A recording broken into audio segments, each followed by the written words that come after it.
This is the video review for the Ultra Blast Batman figure from the Dark Knight Rises movie toy line.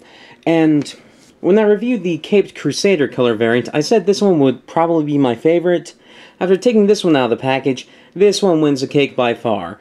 Unlike some of the others, like the Batarang Bash Batman, which has an absolutely ludicrous color scheme, this one has a very nice color scheme. It still fits the stealth element because it is a somewhat dark color, but unlike the Caped Crusader variant, you can see all the detail very well. The nice shiny paint on it makes it so that all the detail just kind of sparkles and glimmers, and because it's not just pure black, you can see the shadows on it, so this overall just pops a lot more than the Caped Crusader variant, and except for the red belt, I think it is perfectly show accurate.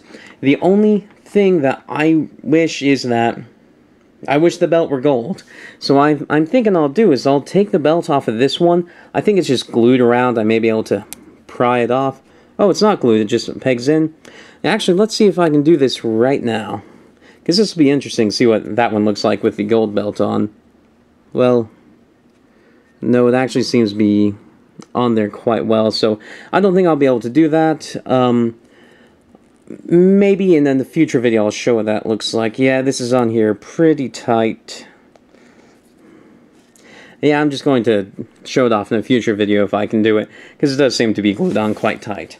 Anyway, it's basically the same mold as the Caped Crusader Batman. Has the same posability where the head turns around, the arms only move forward and back at the shoulder, forward and back at the hip, and then bend at the knee. That's all the posability he has, but like I was saying, he has a much better color scheme. I really like this color scheme. You still get the badass cape, still get the gummy Batarang, and honestly I wish that each of the color variants for this toy came with a different colored Batarang, just arbitrarily colored, because these are just way too big and ridiculous for him to hold. So I wish they were more like just little collector's Batarangs. That's like, ooh yeah, I got all 25 colors or something.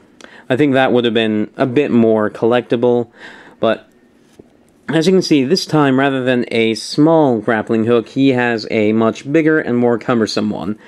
The accessories are really the only difference between the sets as far as the sculpt goes.